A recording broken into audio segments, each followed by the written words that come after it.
25,000 से भी ज़्यादा जो पाकिस्तानी बैंक अकाउंट्स, इजी पैसा, जैज़ कैश अकाउंट्स वगैरह बंद कर दिए गए हैं।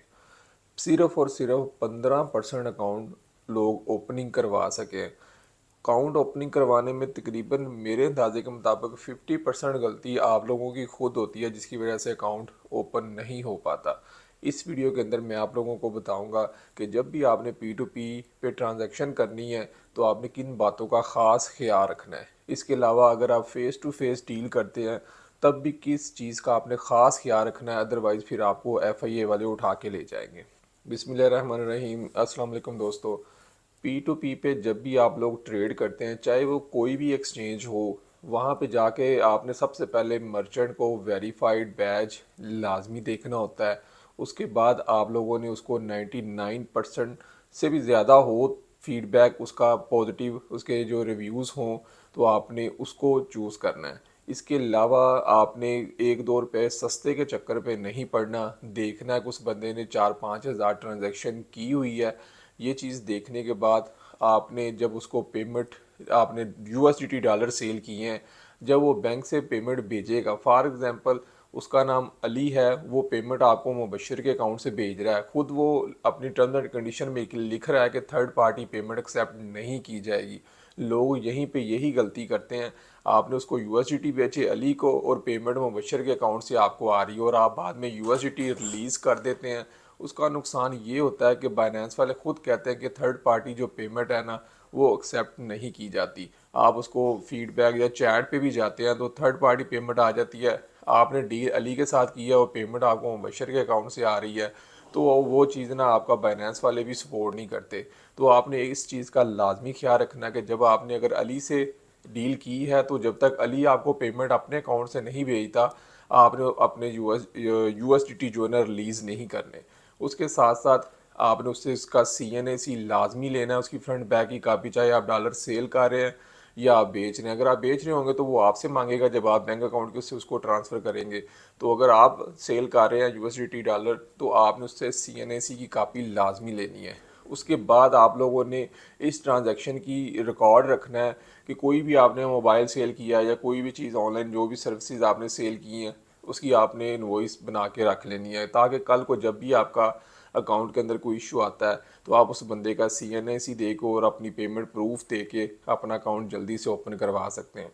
तो आप लोग जब थर्ड पार्टी पेमेंट लेंगे, उससे CNAC नहीं लेंगे, तो आप ये बाद में फिर जो मर्चेंट है ना, वो आपसे ना तो राब्ते में आता है, ना वो आपको किसी चीज़ का जवाब देता है, तो फिर आप लोग फंस जाते हैं। तो इसलिए ये चीज़ों का आपने लाजमी ख्याल रखना है। दूसरे नंबर पे ये जो P2P पे आजकल लोग डर रहे हैं कि ये अकाउंट बंद हो जाते हैं, तो ये चले जाते हैं फ़ेस टू फेस डील के ऊपर। फ़ेस टू फेस डील के ऊपर भी बड़े नुकसान हैं कि वो बंदा आपको जो ट्रैप कर ले जी, इसके आपके पास पैसे हों तो वो आपको कोई ना कोई मसला मसाइल बन जाता है, रिस्क पड़ जाता है, इसमें इन्वॉल्व हो जाता है। इसके अलावा जो सबसे बड़ा इसमें मसला आजकल आ रहा है कि जो लोग क्रिप्टो एक्सचेंजेस, यानी कि जो लोकली जो एक्सचेंजर्स हैं, मनी एक्सचेंजर, वो आपसे फ़ेस टू फेस डील करते हैं, आपको पैसे देते हैं और आपसे वो जो है ना USDT ले लेते हैं अपने अकाउंट्स के अंदर।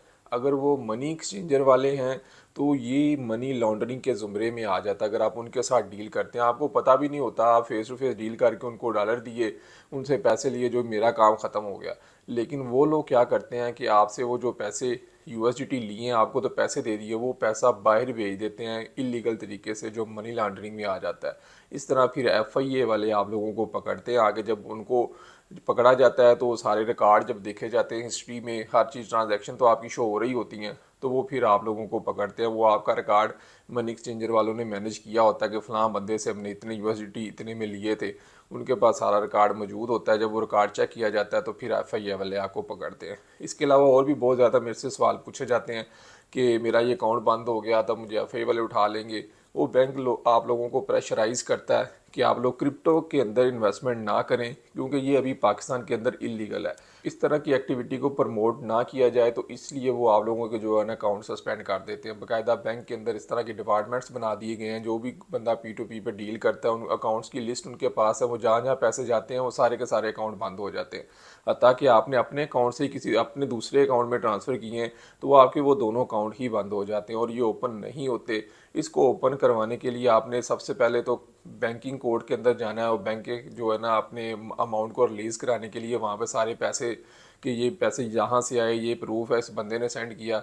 अगर फैसला आपके हक में आता है तो बैंक आपकी अमाउंट भी रिलीज़ करेगा और आपका अकाउंट भी ओपन करेगा। दूसरे नंबर पे आपने कंज्यूमर कोर्ट के अंदर भी बैंक के खिलाफ केस करना है कि विदाउट मुझे कोई वार्निंग दिए या कोई भी मसला मसाइल जो बंदा जिन्होंने फ्रॉड ट्रांजैक्शन ये कह रहे हैं वो बंदा भी मुझे पेश करे कि किस बंदे के साथ मैंने फ्रॉड किया, तो आप बैंक के खिलाफ भी कार्रवाई कर सकते हैं। लेकिन इतना पाकिस्तानियों के पास टाइम नहीं है, थोड़ी सी अमाउंट होती है, थोड़ी सी 10-20 हज़ार के चक्करों में अपना 1-2 लाख बर्बाद कर बैठेंगे। तो इसलिए जो है ना कोशिश करें, एहतियात के साथ डील करें और अपने किसी जानने वाले के साथ फेस टू फेस अपने एरिया के अंदर या कोई भी, आजकल तो रीडॉट पे के कार्ड्स और भी काफ़ी ज़्यादा कुछ चीज़ें आ चुकी हैं कि जो आप अपनी पेमेंट को जो है ना ऑनलाइन शॉपिंग के अंदर इस्तेमाल कर सकते हैं, कहीं ना कहीं आप उसको यूटिलाइज कर सकते हैं ऑनलाइन। उम्मीद करता हूँ कि आज का ये वीडियो भी आपको पसंद आया होगा। इस तरह की मजीद इन्फॉर्मेशन के लिए आपने मेरा चैनल लाजमी सब्सक्राइब करना और इस वीडियो को अपने उन दोस्तों के साथ शेयर करें जिनके बैंक अकाउंट बंद हो चुके हैं।